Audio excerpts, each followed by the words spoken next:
In this video about faith is a lifestyle, let's talk about know God by taking your time.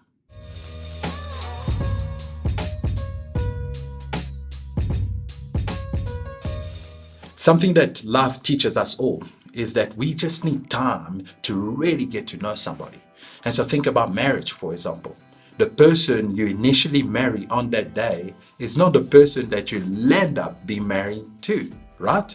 And so you need time in marriage to discover one another intimately and know what makes you tick and what frustrates you, what you enjoy most about each other. And even as you go through different seasons and times in marriage, you build character, you build and grow a love for one another. And so the person that you start off in the relationship or marriage with is not ultimately the person that you end up with. And that's a very good thing.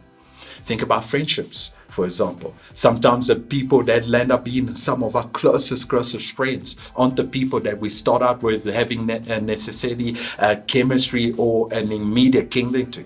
I think about one of my best friends in life, somebody who we are of a different race, different interests and natural interests. Like that. I love sports, he doesn't, and yet in life, the more and more we have just journeyed life together, we have really found that man, in each other we have a deep connection, deep understanding of one another. We encourage each other, help each other grow and move towards God like no one before. And so life just teaches us that we need mileage oftentimes, just great mileage and circumstances and opportunities to really deepen our relationships with each other.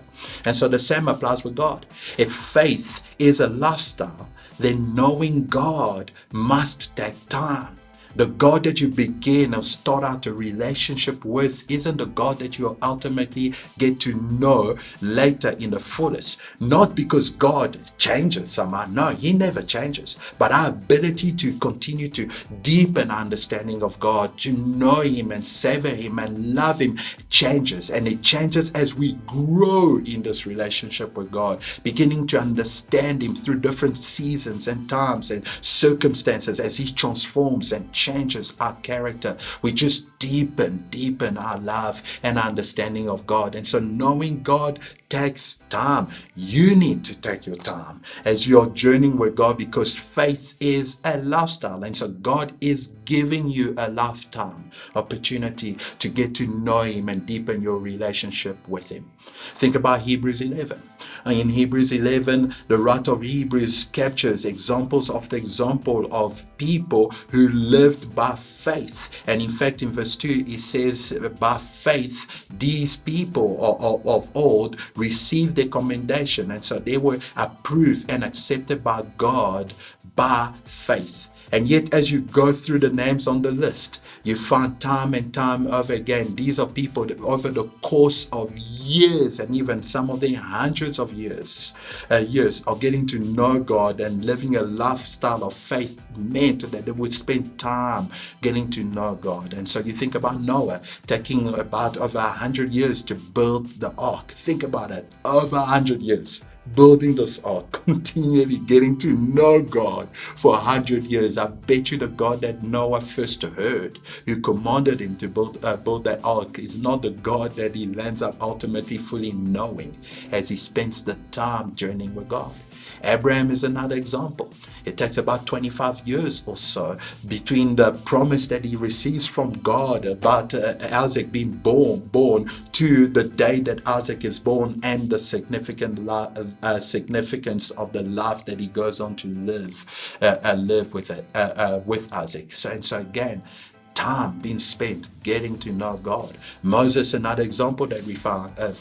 And so around the age of 40 or so, Moses deeply aware of who he was and the purposes of God for his nation, fled from Egypt. And it takes another 40 years before he encounters that God through a burning bush. And again, there begins a journey of more years, decades of him getting to know this God fully. And so the God that we begin a lifestyle of faith with in the moment isn't the God that we'll end up ultimately knowing. And so faith is a lifestyle. And so we are being given a lifetime to get to know God. And so when we begin at the point of beginning of faith within living with God, we've got to be taking our time to see our faith continue to mature and grow into what God is calling us towards. And so if faith is a lifestyle, know God by taking your time.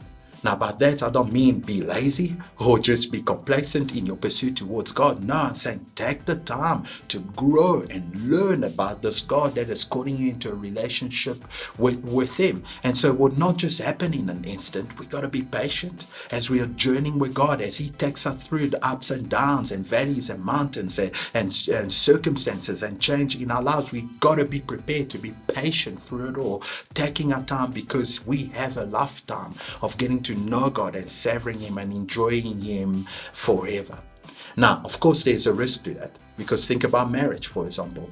What's the guarantee that the person that you're getting married to would actually not turn out to be a jerk or someone who abandons you or someone that mistreats you?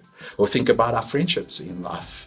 How do you know? You know that the person that you're beginning this friendship with will always be loyal, standing by your side through the pains and joys of life, journeying alongside with you. And so how do we know that this God who's calling us into a lifestyle of faith with Him will not end up disappointing us? That if we were indeed to take our time to journey with Him, we will ultimately not find that it was a big waste of our time, or find it to have ultimately been worth it. And so how do we know that a lifestyle of faith, knowing God by taking our time, will reap the reward that we are hoping and and trusting that it will generate for us as we walk with God? And so as we think about that question, if our lives is worth taking the risk to get to know God and find Him being worth it all, we need to then consider what the cross of Jesus Christ and His resurrection actually has to say to us. Because at the cross of Jesus Christ, God gave of Himself for you now.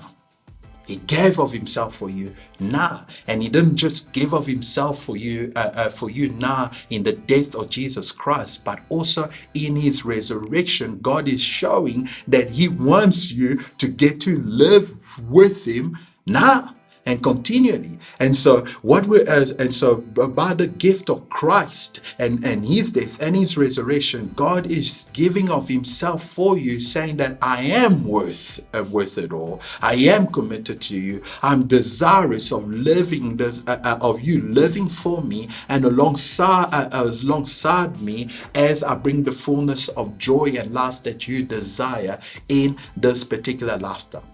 And so when we think about Jesus Christ and His death and resurrection, we see that God has significantly invested Himself in being known by us. And so if we spend a lifetime in pursuit of God, then we are guaranteed that God who was prepared to give of His Son to that extent, it will be worth it all, that it isn't a risk, because God has already significantly guaranteed it with the surety of Jesus Christ. And so a lifestyle of faith would mean that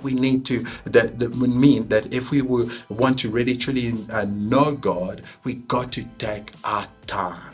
Take our time in spending time in the Word and in prayer as we get to discover God. Take our time in community as we journey with other brothers and sisters in Christ. Take our time in being part of a local church and its expressions in ministry and reaching the lost. Take our time to know this God who has once and for all given of Himself, so that by faith in Jesus Christ we could fully know Him in a lifetime.